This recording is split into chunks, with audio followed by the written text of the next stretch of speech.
Como saben, hermanos, estamos en estos días estudiando acerca de las primicias, estudiando acerca de mayordomía.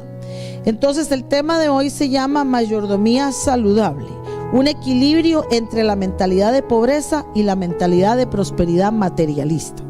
Porque en realidad, hermanos, el pueblo de Dios está o en un lado o en el otro, en su mayoría. Dice, origen de la mentalidad de pobreza. ¿De dónde viene la mentalidad de pobreza? ¿O qué es la mentalidad de pobreza? Vamos a buscar Marcos 10, 17 al 22.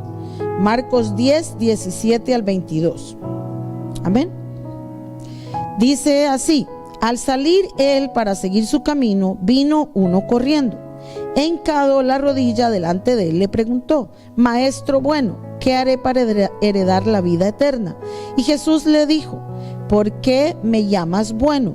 Ninguno hay bueno sino solo uno, Dios. Los mandamientos sabes: no adulteres, no mates, no hurtes, no digas falso testimonio, no defraudes, honra a tu padre y a tu madre. Él entonces respondiendo le dijo: Maestro, todo esto lo he guardado desde mi juventud. Entonces Jesús, mirándole, le amó y le dijo: una cosa te falta. Anda, vende todo lo que tienes y dalo a los pobres, y tendrás tesoro en el cielo. Y ven, sígueme tomando tu cruz. Pero él, afligido por esta palabra, se fue triste, porque tenía muchas posesiones. Aquí vemos, hermanos, a una persona que de pronto busca, ¿verdad?, a Dios, a Jesús, se acerca a preguntar: ¿qué hago para tener la vida eterna? Y está preocupado por aquel momento, ¿verdad? ¿Qué va a pasar cuando muera? Ahora estoy bien, tenía posesiones, pero ¿qué va a pasar cuando llegue ese momento? Y entonces la respuesta del maestro es: sigue los mandamientos. O sea, en otras palabras, sujétate a la palabra, obedece la palabra, cumple la palabra y estarás bien en tu vida. Pero cuando él dice: ya lo he seguido eso y ya yo estoy haciendo esa parte, y el Señor entonces, conociendo su vida, porque obviamente, bueno, tal vez porque le miró, tal vez por lo que tenía, tal vez en la forma en que se acercó, en la forma en que vestía, no lo sé, pero el Señor todo lo sabía de todos modos. Entonces él le dice: bueno, hay una cosa que te falta. Todo eso que tienes, todas tus posesiones, ve y véndelas y entrégalas. O sea, ya no estés apegado a tus posesiones. Y entonces él, ¿qué hizo? ¿Le hizo caso? ¿Le obedeció? No, se puso triste, dice. Se entristeció. Hay una palabra muy interesante aquí, y es que el Señor dice allí, interesante, en el verso 21, si usted leyó, dice: Jesús le amó. O sea, era como que ese joven necesitaba amor, necesitaba una palabra de ánimo y de amor, y el Señor trató de dársela con ese amor también. No solo la palabra de aquí para afuera, sino desde lo profundo de su corazón le amó, pero aún así él respondió con tristeza y no hizo caso, ¿verdad? Y en el verso 25 entonces dice: más fácil, dijo el Señor, es pasar un camello por el ojo de una aguja que entrar un rico en el reino de Dios. Entonces, ¿será que los ricos no van a entrar al cielo? Es la pregunta. Entonces, vamos a estudiar un poquito, hermanos, sobre el origen de el voto de pobreza. Se nos ha enseñado por muchos años que si vives en pobreza, ganas puntos con Dios. Un monje llamado Francisco de Asís empezó a enseñar que ser pobre era una virtud. Él enseñaba que había que casarse con la pobreza, hermanos. Terminó siendo el fundador de una orden monástica de los franciscanos, para la cual es un requisito indispensable hacer el voto de pobreza. Es imposible poseer algo sin ser corrompido por las cosas, enseñaba Francisco de Asís. Bueno, que después se santificó y ahora es San Francisco de Asís, ¿verdad? Como sabemos en la historia. Francisco de Asís enseñó entonces sobre la pobreza como una virtud que te lleva a la santidad. Ya no solamente era una manera de entrar al cielo, pero también ya se relacionó a la pobreza con ser santo. Entonces alguien que era pobre era santo. por lo cual a partir de sus enseñanzas se consideró que hay un nivel más elevado de dignidad en el ser humano si éste es pobre. Entonces se consideró que entonces si alguien era pobre era un mejor ser humano que alguien que era rico. Por supuesto, hermanos, que pensemos, esto pasó hace como unos 1200, 1300 años después de que Jesús ascendió al cielo, nuevamente a la diestra del Padre. En ese tiempo, ustedes saben por la historia bíblica que se manejaba muy fuerte todo ese concepto de reyes, reinados, emperadores. Entonces, solo estas personas tenían posesiones realmente. El resto del pueblo pues no tenía nada. Entonces se consideraba o eres de aquellos que son los señores, los loores, los príncipes, o eres uno de los de la pobreza, porque solo habían dos extremos exageradamente marcados. Sin embargo, esta enseñanza de pobreza y esta enseñanza de yo me siento muy orgulloso de ser pobre, muchas personas en la iglesia de hoy todavía lo sienten o lo piensan así. La pregunta es, ¿así es como la Biblia lo enseña? Entonces, en nuestro tercer cuadrito pusimos, ¿qué dice la Biblia? La Biblia dice que no amemos las cosas del mundo, ¿cierto? ¿Sí? La Biblia dice no debemos obtener nuestro significado o identidad de esas cosas. O sea, la Biblia nos enseña que no vamos a vivir nuestra vida por lo que poseemos, sino que vamos a vivir nuestra vida por la seguridad que tenemos en Cristo. La identidad del creyente entonces está en Cristo, no en sus posesiones. No debemos poner nuestra fe o esperanza en los balances de nuestra cuenta bancaria o en nuestras inversiones. Vamos a ver qué dice 1 Timoteo 6:17. 1 Timoteo 6:17. 1 Timoteo, gracias, 6:17, aleluya, ya se puso ahí. 1 Timoteo 6:17. Dice así: a los ricos de este siglo manda que no sean altivos, ni pongan la esperanza en las riquezas, las cuales son, ¿qué? Inciertas, ¿verdad?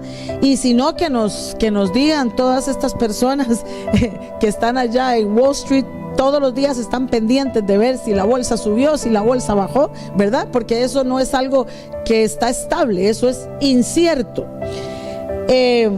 Dice, sino en el Dios vivo. Entonces, este Dios vivo sí es cierto, ¿verdad? Sí es certero. Dios dice, la palabra es el mismo ayer, hoy y siempre, amén. Dice que nos da todas las cosas como en abundancia. Diga conmigo fuerte, en abundancia, para que las disfrutemos. Entonces, ¿qué es lo que dice la Biblia? Que Él nos da todas las cosas y nos la da en abundancia y nos la da para que las disfrutemos, ¿ok?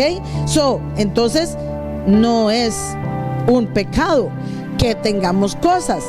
El asunto está en dónde está nuestro corazón. Dios nos ha dado las cosas para que las disfrutemos. Use las cosas que Dios le ha dado y no deje que su vida gire en torno a las posesiones. Entonces, cuando nosotros ponemos nuestra esperanza, nuestra fe, nuestra mirada solo en lo que poseemos y de eso adquirimos un estatus, de eso decimos, yo soy porque tengo. Ahí está el problema. El asunto es que el Señor quiere que nosotros entendamos que Él es y debe ser nuestro Señor, nuestro número uno. ¿Qué dice el espíritu de pobreza? Ya vimos qué dice la Biblia. Ahora vamos a ver qué dice el espíritu de pobreza. El espíritu de pobreza nos dice que las cosas vienen del diablo. Las cosas son cosas, ellas no tienen dominio sobre nada excepto por aquel que las posee. O sea, hermanos, las cosas, por ejemplo, ustedes saben que hace muchos años un hombre de Dios muy conocido, Gigi Ávila, quemaba los televisores en sus campañas. ¿Por qué? Porque él decía los televisores son del diablo. Entonces, las cosas, en este caso el televisor, él decía, es del diablo y hay que quemarlo. Pero después, años después, pasaron 20 años y él mismo tenía un canal de televisión en la televisión y él ahí salía y predicaba. Entonces, la cosa ya no se volvió un problema porque entendió que quien la usa depende de para lo que lo use. Entonces, todos tenemos hoy un celular. Esto es increíble, ¿verdad? Todos hoy tenemos un celular, hasta los babies tienen su celular. Pero el asunto está en, ahí hay muchas cosas que usted puede accesar, pero es quién las usa y para qué las usa el tema del problema. La cosa no es que esté ahí, la cosa es que si no se usa correctamente, se puede convertir en un pecado, pero no es la cosa, es la acción que estamos realizando. Entonces dice: en las manos de un hijo de Dios que quiere agradar al Padre Celestial, las riquezas trabajan para su reino. Entonces, ¿qué es nuestra misión? Extender el reino de Dios. La segunda cosa que nos dice el espíritu de pobreza es que nos avergoncemos de lo que tenemos. El espíritu de pobreza nos hace sentir la necesidad de justificar todo lo que tenemos ante los demás. Entonces, tenemos un ejemplo. Yo vengo y te digo: ay, qué bonito tu carro nuevo. Y entonces alguien dice: me lo compré porque el otro ya se había descompuesto o estaba muy viejo. O sea, tengo que justificar por qué me compré un carro nuevo. ¿Me explico? O sea, ay, qué bonito tu reloj. Oh, sí, es que este me lo regaló mi mamá. Bueno, o sea, yo nada más te estoy piropeando el reloj, pero como tenemos el problema de que no queremos ser acusados de andar de ostentosos, entonces tenemos la necesidad de justificar nuestras posesiones. El espíritu de pobreza nos impulsa a decir que las cosas nos costaron muy poco dinero, para que nadie piense mal. ¡Ay, pero qué bonita tu falda! ¡Ay, sí, me costó $3 ahí en la bargain! O sea, ¿por qué tenemos que agregarle eso? ¿Por qué tenemos que estar justificando cuánto nos costó algo? ¿Sí me explico? Son acciones que sin darnos cuenta estamos allí, hermanos. También el que sigue, la mentalidad de pobreza nos dice: se le da al dinero y a las cosas materiales un lugar que solo a Dios se le debe dar. Esta teología dice: necesito acumular tanto como pueda sin importar el costo. Ahora voy al otro lado. Esta es la prosperidad. En la prosperidad se te dice: solo se vive una vez, así que ahora vive y gasta todo lo que puedas. Consigue lo que puedas sin importar el precio. Entonces ves algo muy caro y dices: ¡ay, no, qué caro está eso! Pero bueno, yo me lo merezco. Entonces te lo ganaste, te lo mereces. Debes sentirte orgulloso de esos logros materiales y entonces debes presumirlos. Esto dice ahora la contraria, la mentalidad de pobreza, de prosperidad. Haz creer a otros que gastaste de más. Entonces aquí más bien es al revés. Entonces el que tiene la mentalidad de pobreza quiere esconder cuánto le cuestan las cosas, pero el que tiene la mentalidad de prosperidad entonces anda exhibiendo lo que tiene y más bien dice que le costó más caro, porque quiere darle a entender a otros que él tiene mucho y que posee demasiado. ¿Qué más dice el espíritu de materialismo? Tu significado y seguridad provienen de tener más dinero y posesiones. Mientras más tienes, mejor vas a estar. Si tuvieras más dinero, alcanzarías la felicidad. Si te estás quedando atrás, otros tienen más que tú. Bueno, y esto le pega mucho a los hombres sobre todo. Mira, el otro tiene una troca del año y yo todavía sigo con mi troquita. Tú trabajas duro y tus posesiones hablan de tu éxito. Entonces, si quiero enseñar que soy exitoso, necesito enseñar que vivo en una gran casa. Entonces, ni puede pagar la renta de la que tiene, pero se pasa a la otra, porque tiene que mostrar su éxito y está hasta aquí, se está ahogando de deudas y tiene que trabajar 22 horas al día y solo duerme 2, porque tiene que enseñar que tiene más y que puede tener más, ¿verdad? Entonces, ese es otro extremo. ¿Qué alimenta este materialismo? Hermanos, eso es el materialismo, ¿verdad? Primera de Juan 2:16. Vamos a ver qué dice. Primera de Juan 2:16. Primera de Juan 2:16. Esto es una una cosa de que estamos aquí o estamos aquí, ¿verdad? 2:16 dice: porque todo lo que hay en el mundo, los deseos de la carne, los deseos de los ojos y la vanagloria de la vida, no proviene del Padre, sino del mundo. Y el 17 dice: ¿y el mundo qué? Pasa, hermanos, y sus deseos, pero el que hace la voluntad de Dios permanece para siempre. Entonces, ¿qué es lo que nos enseña que viene del mundo? Los deseos de la carne, dígalo conmigo, los deseos de la carne, los deseos de los ojos y la vanagloria de la vida. Ahí está, ¿ok? Hermanos, la publicidad, los comerciales infiltran estos deseos fuertemente en los espectadores. ¿Ha visto usted que los comerciales siempre, los comerciales y las películas también, no hay un de esos actores famosos que no salga en un Lamborghini, en un Ferrari, en un qué sé yo, no me sé tantas marcas de carros, pero el asunto es que, tiene que enseñarse que si usted está en cierta posición económica, pues va a andar en esos carros. Hoy vemos aquí por Los Ángeles muchos Tesla. Y vemos los Tesla y decimos: wow, un Tesla. ¿Por qué? Porque ese carro está costando ¿qué? $80,000. ¿40? Bueno, depende del año y depende de cómo sea, ¿no? Porque 40 veces hay carros, pero ¿me entiende? Entonces, y ahora la gente dice: ay, yo tengo que conseguirme un Tesla, pero con costos, si puede pagar el carro que tiene, y ya está pensando que tiene que meterse en un Tesla porque tiene que aparentar. Las redes sociales, hermanos, han añadido a este espíritu también de materialismo. En las redes sociales todas las personas salen felices. En las redes sociales todas las fotos son en lugares especiales. En las redes sociales todas las familias están unidas, los matrimonios enamorados. En las redes sociales todos comen en restaurantes finos y buenos platos, los más caros, ¿verdad? Le tomo la foto al plato y lo subo. Aquí estaba comiendo y esta langosta me estaba comiendo, pero no se la come todos los días, hermano, se la come una vez al año. Pero la cosa es que cuando vemos esas cosas, eso provoca en la gente, ¿qué? Comparación. Mira, esa pareja están más enamorados que mi esposo de mí. Es más, mi esposo nunca sube fotos de nosotros ahí. Seguro que no me quiere. Dichosa esa hermana que su esposo sí la quiere.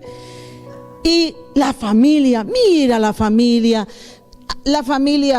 Rodríguez, para no decir un apellido que conozco. No sé si alguien aquí es Rodríguez, aleluya. Bueno, entonces la familia Fernández. ¿Hay alguien Fernández?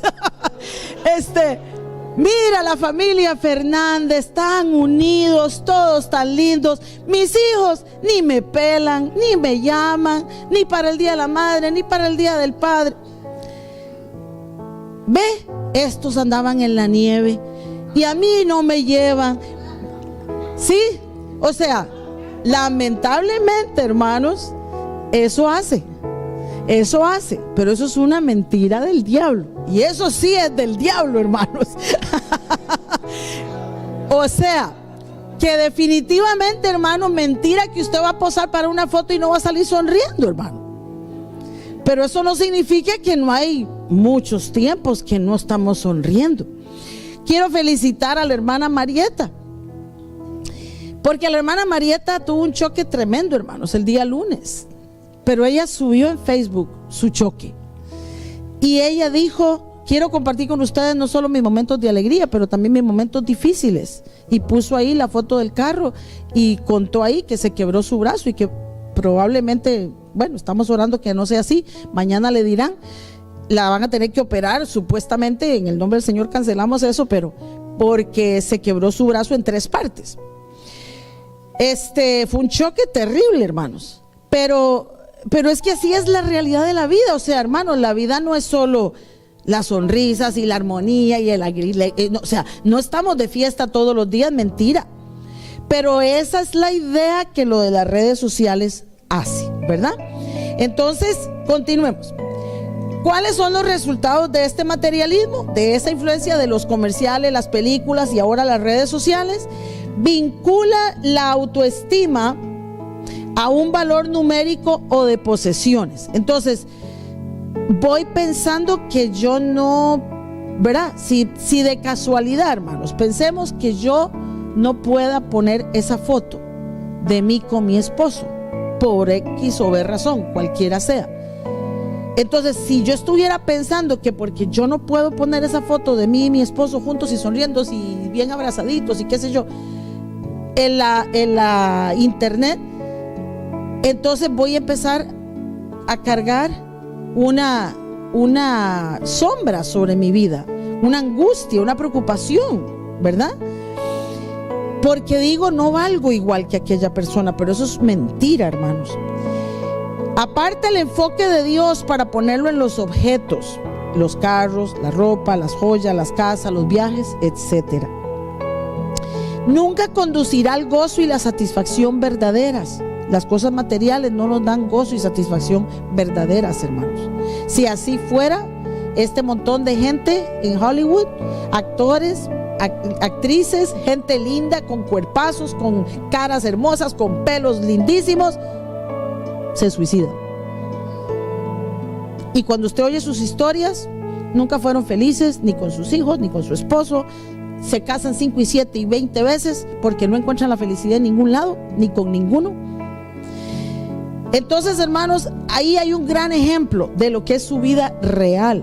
No sé si un día eso se murió la hija de Elvis Presley, y cuando, no sé si se dieron cuenta, pero la noticia fue así como: se murió la hija de Elvis Presley, dijeron 2 o 3 cositas y se acabó la noticia y siguió. Porque la mujer no era famosa, realmente. Y cuando empiezan a compartir un poco su vida, pues una de problemas y una de tragedias a nivel familia. Entonces puedo tener dinero, pero eso no me da la felicidad. Nos separa de los demás y nos hace desgraciados si no tenemos lo que nos ofrece. Entonces, cuando estamos comparándonos con lo que otro tiene, eso siempre nos va a causar desánimo y tristeza si es que no lo logramos. Vamos a ir ahora a Mateo 6:24, hermanos. En Mateo 6:24, y aquí vamos a cambiar un poquito el tema para entrar a otra parte importante. Mateo 6:24. Muy bien, gracias, hermano. Entonces, vea qué interesante. El Señor Jesús dijo esto, pero aquí hay un detalle, hermanos. El Señor dijo: no podemos servir a Dios y a las riquezas. Pero en la palabra riquezas que se traduce ahí, el original en el griego es la palabra mamón. Y esto habla del dios Mamón. Mamón era el nombre del dios caldeo de las riquezas. Mamón es un espíritu que explota la codicia, la envidia y el temor. Mamón es un espíritu que quiere tomar el lugar de Dios en nuestra mente y en nuestra vida práctica. Cuando todo lo que nos mueve es el dinero y el renombre, ya no estamos siendo movidos por Dios y por su espíritu. Entonces, hermanos, tenemos que tener, ¿verdad?, mucho cuidado de que dónde está nuestra mirada. Y tal vez, hermanos, tal vez nosotros, que nuestra mayoría, excepto por alguna gente aquí que está más joven, ya como que ya hemos vivido, ya pasamos los 50, ya casi pasamos los 60, ya hemos corrido, quizá por ahí ya nos dio en algún lado, en algún momento el afán y ya hasta se nos pasó, porque algunas cosas tienen que ver con la edad también y con la juventud. Pero, hermanos, tengamos cuidado de instruir a nuestros hijos en esto, porque nuestros hijos, hermanos, jovencitos, ya más grandecitos o aún ya adultos, pero todavía jóvenes, pueden estar siendo influenciados grandemente por este espíritu. Un espíritu que, debido a toda esta corriente del mundo, hace pensar a ellos que si no tienen algo, no valen nada. Y tenemos que ser muy enfáticos, muy fuertes nosotros en enseñarles realmente a nuestros hijos, a esos hijos que todavía tenemos en casa, que el amor del Padre es más que suficiente para que ellos tengan identidad de quiénes son ellos. Pero la segunda cosa que necesitan es ese amor suyo, esa certeza de que sus hijos también tienen su amor, no sus críticas. Porque, hermanos, a veces somos muy fáciles para lanzar críticas sobre nuestros hijos. Y esas críticas, entonces, o sea, todo lo que el muchacho hace, lo criticamos. Viene con una ropa, ¿por qué vistes así? Viene con un corte de pelo, ¿por qué te cortas el pelo así? Viene con una su novia o novio, ¿por qué andas con ese fulano, con esa fulana? O sea, todo lo que el bendito muchacho o muchacha haga, rapidito vamos a la crítica, y esa crítica continua va entonces separando al muchacho o a la muchacha de sus padres, porque lo único que encuentra ahí no es apoyo, es crítica. Entonces tenemos sí que instruir, pero la instrucción no es con crítica. La instrucción es sentarnos a platicar, a compartir, a de verdad escuchar qué es lo que la otra persona piensa, siente, y de pronto abstenernos de hablar hasta que realmente podamos levantar un argumento suficientemente convincente para que esta persona entienda. Pero antes que nuestras palabras, hermanos, está la oración. Usted escucha a su hijo, y como decía muy bien ahorita mi hermana Betsy en el tiempo de la oración, no dejemos de orar por nuestros hijos, hermanos, porque solo la oración rompe cadenas. Usted quiere a veces hablar y decir como si ese decir suyo fuera el que fuera a cambiar a aquel, pero es que eso no es lo que va a cambiar a la persona, es su oración, es ese quebrantamiento de las cadenas y de la opresión lo que va a lograr que esa persona sea libre. Así sean nuestros hijos. Vamos a ir un poquito a Apocalipsis 13 para que veamos ahí cómo este espíritu funciona. Apocalipsis 13. Muy interesante esto, hermanos. Este material, y tengo que decirlo porque no es crédito mío, estamos estudiando un libro del pastor Robert Morris que se llama Más allá de la bendición. Este es el resumen del capítulo 4 del libro. Apocalipsis 13 me llamó mucho la atención, me gustó mucho y por eso lo quiero compartir con ustedes. Apocalipsis 13 del 15 al 17. Dice así, ahí está hablando de las bestias. Del 15 al 17 dice: y se le permitió infundir aliento a la imagen de la bestia, para que la imagen hablase e hiciese matar a todo el que no la adorase. Y hacía que todos, pequeños y grandes, ricos y pobres, libres y esclavos, se les pusiese una marca en la mano derecha o en la frente, y que ninguno pudiese, ¿qué? Comprar ni vender. Ahora dígame usted, ¿con qué se compra? Con dinero. Y cuando usted vende algo, ¿qué quiere? Dinero. ¿Se da cuenta?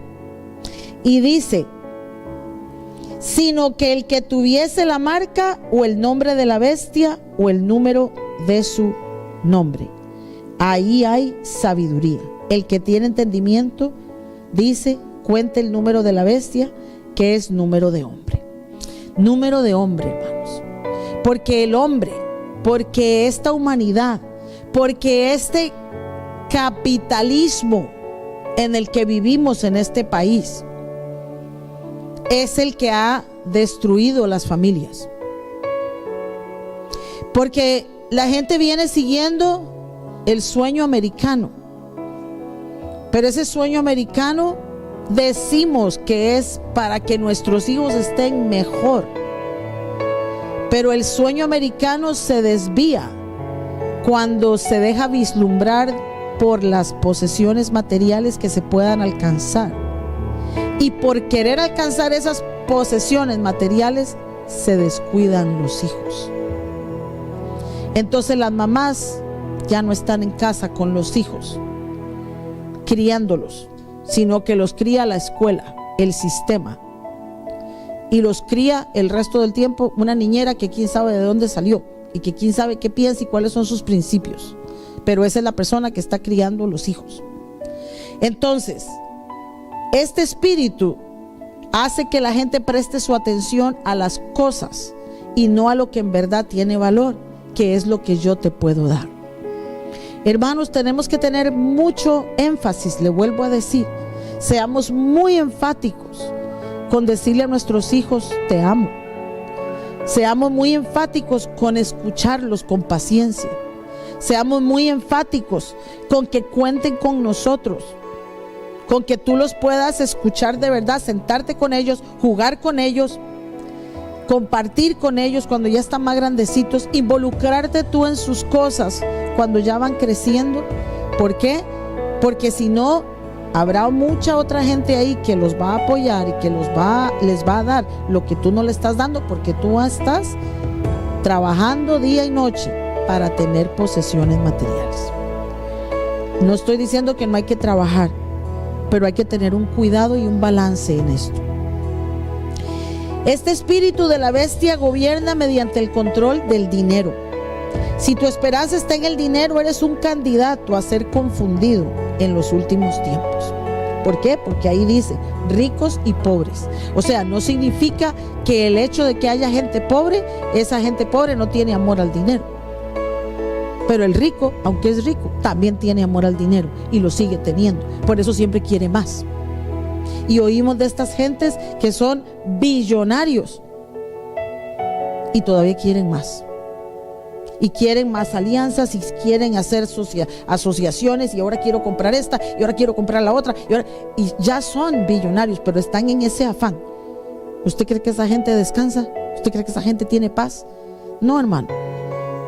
Tienen dinero y son millonarios y son billonarios, pero no tienen paz, porque no hay un sosiego en su alma. Están afanados por el tema del dinero. Hay que escoger a quién vamos a servir. ¿Cuál es el balance? Número 1, librarnos de vínculos materiales poco sanos. O sea, hermanos, tal vez aquí ninguno de nosotros es millonario y yo creo que ninguno de nosotros es pobre que anda viviendo hasta en la calle. Pero aún así podremos tener un vínculo material equivocado. Aún así pudiera ser que nuestra mirada hacia lo material esté torcida. Entonces, estamos enseñando esto y aprendiendo de esto para que el Señor trate con nosotros y que hoy le podamos decir al Señor: Padre, enséñame a tener el balance, ¿verdad? Número 2, un deseo saludable de simplificar la vida. O sea, hermanos, a veces estamos demasiado cargados solamente porque estamos como buscando la parte complicada de lo que estamos haciendo, cuando pudiéramos simplificar nuestra vida. A veces estamos muy estresados, muy enfermos, muy cansados, muy cargados. A veces no tenemos paciencia para oír a los niños, porque ya venimos tan aquí de todo el día de trabajo, de estar con problemas y con situaciones, y entonces cuando los niños quieren compartir con nosotros les decimos: no, vaya a jugar, o cierre la puerta, o tome, aquí está el celular y entreténgase con eso. Porque no tengo ánimos, porque estoy tan cargado de toda la carga que traigo. Pero tal vez pudiéramos empezar a evaluar qué de todo esto puedo ir quitando, qué de todo esto realmente necesito. ¿Será que podría trabajar menos horas y aún así vivir y poderle dar más tiempo a mis hijos? ¿Será que pudiera yo buscar otra manera de tener otro trabajo diferente y no tan esclavizado? ¿Será que pudiera hacer algo que me cambie el panorama para que de verdad yo pueda tener lo que Dios me quiere dar, pero también tener paz? Número 3 dice: ayunar de lujos para enfocarnos en Dios. A veces, hermanos, estamos enfocados en los lujos, y en esto yo le digo sinceramente, hermanos, Dios a mí me ha bendecido grandemente. Desde que he llegado a este país no he tenido necesidad de nada, diría yo. Pero no soy una persona que anda buscando lujos. Yo tengo mucha joyería. A mí me gustan los aretes, los anillos, las pulseras, los relojes, pero no ando buscando ni marcas, ni joyas, ni lujos.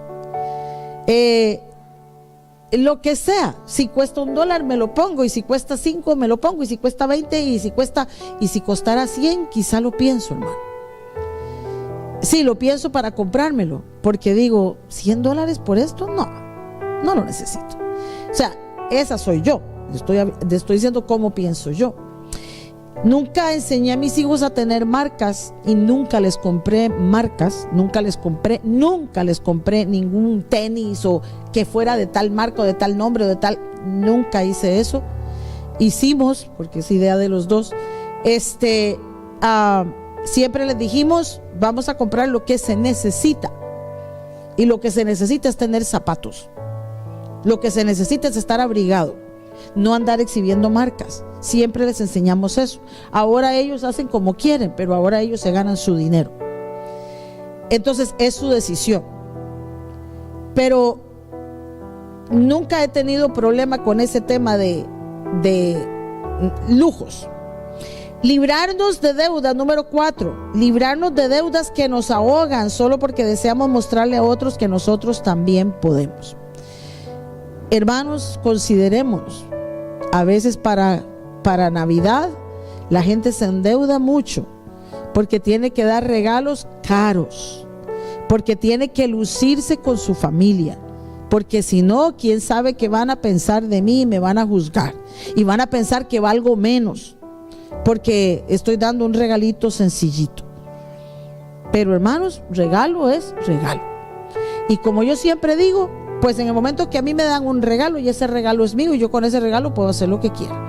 Cuando yo les doy un regalo a quien aquí a veces le he dado un regalo, siempre le digo, dígame si le queda, si le gusta. Si le queda pero no le gusta, regáleselo a otro. Eso no es problema. Yo ya le di mi regalo. Entonces, ¿por qué, hermanos? Porque realmente nosotros con José Andrés, con el menor, siempre tuvimos el problema, ya cuando tuvo sus 13 años por ahí, de que todo lo que le regalábamos nada le gustaba. Entonces siempre fue difícil darle regalos, porque le comprábamos algo, gracias, pero veíamos que no le hacía gracia. Entonces por eso se inventaron las tarjetas de regalo, para que ya la gente no entre en ese tema de que sí me gustó, que el color, que la textura, que el olor, que la forma. ¡Ay, Dios! Entonces, hermanos, ahora gozamos, porque ahora José Andrés tiene 35 años y ahora le regalamos cualquier cosa y ahora todo le gusta. Es interesante, ¿no? Porque ahora él entiende que se lo regalamos de corazón y que él se puede comprar lo que él quiera. Si él quiere la marca cara o quiere gastar lo que le dé la gana, lo que le dé la gana, es asunto de él, pero él recibe lo que le damos porque él entiende ahora que eso viene del corazón de nosotros, lo que no entendía cuando estaba jovencito. Así que, hermano, no tenemos que aparentar, no se endeude para que otra gente diga de usted, ay, qué tremenda esta fulana, qué buenos regalos que da, y después usted pasa todo el año pagando. No, hermano, mejor disfrute. El espíritu de materialismo nos dice que las cosas son las más importantes, y el espíritu de pobreza nos hace sentir culpables de que Dios nos bendiga y nos prospere. Dios a nosotros, hermanos, nos ha bendecido grandemente, siempre. Desde que llegamos a este país hemos sido grandemente bendecidos. Una vez allá en San Antonio, una sola vez, hermanos, no teníamos nada en la refri para esa mañana, y cuando los chiquillos iban para la escuela, abrí la refri y dije, Dios santo, no tengo nada que darles de desayuno. Y entonces cuando ya vinieron después de haberse bañado y todo, y se me acercaron, me dijeron, mami, el desayuno. Y les dije, mis amores, hoy vamos a ayunar. Entonces, ¿y eso? Bueno, hoy vamos a ayunar porque, número 1, hay que hacerlo, es una disciplina espiritual. Y número 2, no hay nada en la refri. Y Dios sabe. Entonces lo vamos a ofrecer como sacrificio grato y agradable a Dios, como dice la palabra. Así que ustedes se van para la escuela bendecidos. Allá ustedes decidirán si comen en la escuela o no, porque en las escuelas les dan de comer. Bueno, se fueron. Pero la cosa era que venía el mediodía. Y pues ya después del mediodía, entonces, ¿ahora qué? Entonces, esa mañana, como a las 9, me llamó una pastora, amiga, y me dijo, Gretel, quería invitarte a que vinieras con nosotros hoy a un desayuno de mujeres que tenemos en mi iglesia. Bueno, fantástico. Bueno, me alisté y me fui. Gasolina sí tenía. Me fui. Y entonces, cuando llegué, había una gran mesa larga donde estaban todas las hermanitas de la iglesia sentadas. Era así como una distancia como esto. Y habían 2 canastas en el medio de la mesa, una aquí y otra acá. Pero las canastas estaban vacías. Pero de pronto, ya por allá, una hermana dijo, o la pastora, no me acuerdo, dijo, bueno, hermanas, lo que trajimos lo vamos a poner en las canastas. O sea que ellas ya habían hablado de que las canastas se iban a llenar, y una traía una cosa y otra. La cuestión es que las 2 canastas se llenaron, hermanos. ¿Y qué pasó? Que al final de la reunión, se acercó la pastora y me dijo: amada, cuando te llamé esta mañana, te llamé porque sentí que esta canasta era para ti. Y me dio una de las canastas y la otra se la dieron a otra persona. O sea, que Dios le puso en el corazón a ella que esa mañana me llamara para darme la canasta. Bueno, yo me fui bendecida, me subí al carro muy contenta y dije: gracias, Señor, porque ya tengo para hacer algo de almuerzo. Pero en la canasta venían cosas, ¿no? O sea, latas, arroz, frijoles, azúcar, ese tipo de cosas. Entonces, cuando me subí al carro, a los 5 minutos ya iba para la casa, me entró otra llamada y me dijo una hermanita de otra iglesia. Me dijo ella: hermana Gretel, ¿cómo está? No sé qué. Me dijo: ¿puede usted pasar por mi casa? Es que viera que necesito darle algo. Y entonces le dije: ok, hermana, está bien. Y me quedaba más o menos de camino por donde iba, pasé a su casa. Cuando llegué a su casa, hermanos, la hermana me tenía una bolsa de supermercado completa hasta arriba, llena de carne. Tuve carne como para 15 días. Y entonces me dijo: esta mañana yo estaba orando y el Señor me puso en mi corazón que tenía que comprar esta carne para ustedes hoy. Así que, hermanos, cuando mis hijos regresaron al mediodía, venían con mucha hambre. Y cuando entraron les dije: ¿saben qué, niños? Les quiero decir algo. Tenemos un Dios vivo y verdadero que conoce lo que tenemos necesidad. Vengan conmigo, les dije. Y les abrí la refri y dijeron: wow, mami, esta refri está tan llena como no la hemos visto en mucho tiempo. Y les dije: ¿sabe quién lo hizo? Dios. Y les conté y les dije: Dios puso en el corazón de alguien que nosotros necesitábamos esta comida, porque eso es lo que Dios hace. Así que, hermanos, yo le puedo decir con toda certeza: no ponga su mirada en las cosas, ponga su mirada en Dios, que Dios siempre se va a encargar de darle. Como conclusión, y termino, dice: el camino de la mayordomía es vivir libre del espíritu de Mamón. Liberémonos de eso, hermanos. Cuando sintamos esos impulsos, necesidades o lo que sea, reprenda, porque eso viene del enemigo. Dios desea bendecirle con toda bendición espiritual, sí, pero material también. La bendición no se mide en cosas materiales ni en dinero. La bendición consiste en ¿qué? Dígalo conmigo, ahí está. En tener el Espíritu de Dios dirigiendo nuestras vidas. Dígalo otra vez. En tener al Espíritu de Dios dirigiendo nuestras vidas. Eso es tener bendición, hermano. Y eso no tiene precio. Tener la presencia de Dios vale más que cualquier cosa que este mundo pueda ofrecer. Amén. ¿Cuántos dicen amén? Nada más hermoso. Alguien dijo esta mañana que hay una presencia de Dios hermosa. Hermanos, es que eso no tiene precio. No hay una tarjeta de crédito que pueda comprar eso. No hay diamantes ni joyas que puedan comprar eso. La voluntad de Dios es que seamos bendecidos para ser de bendición a otros, que nuestras necesidades sean cubiertas y que nos quede para ayudar a otros. ¿Cuántos creen eso? O sea, Dios quiere y lo va a hacer y lo está haciendo. Dios quiere darte lo que tú necesitas, pero el plan de Dios es que te quede no para los lujos, sí, no para las marcas, sino para bendecir a otro, hermano. Porque si esa mañana esas mujeres no hubieran sido sensibles a la voz de Dios, yo no sé qué les hubiera dicho a mis hijos. El evangelio no es un evangelio de pobreza o de prosperidad. Es un evangelio de dar. Es un evangelio de provisión. Segunda de Corintios 9:8. Vamos a ver qué dice. Ya voy terminando. Segunda de Corintios 9:8. Y poderoso, dígalo conmigo mejor. 1, 2, 3. Y poderoso es Dios para hacer que abunde en vosotros toda gracia, a fin de que, teniendo siempre en todas las cosas todo lo suficiente, abundéis para toda buena obra. Entonces, hermanos, ¿quiere Dios que estemos pobres? No.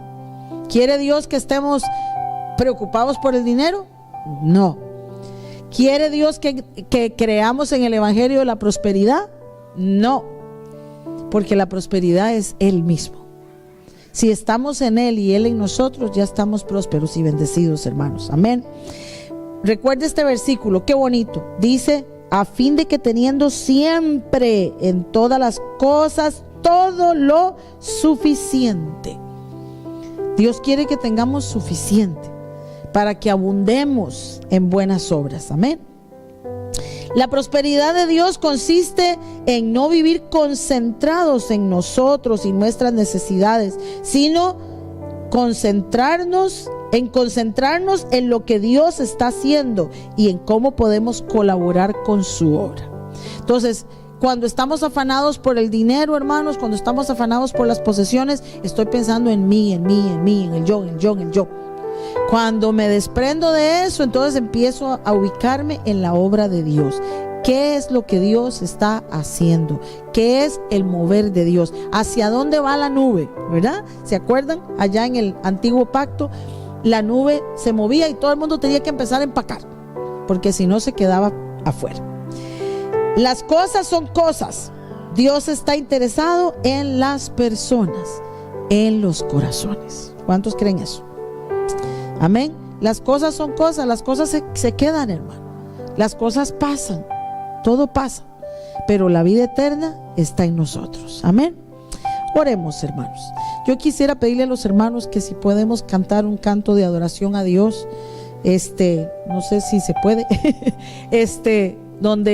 donde le adoremos, donde le demos gracias, donde le demos gloria y honra, porque, hermano, usted está bendecido, usted está prosperado, usted está en victoria. Eso no es un decir de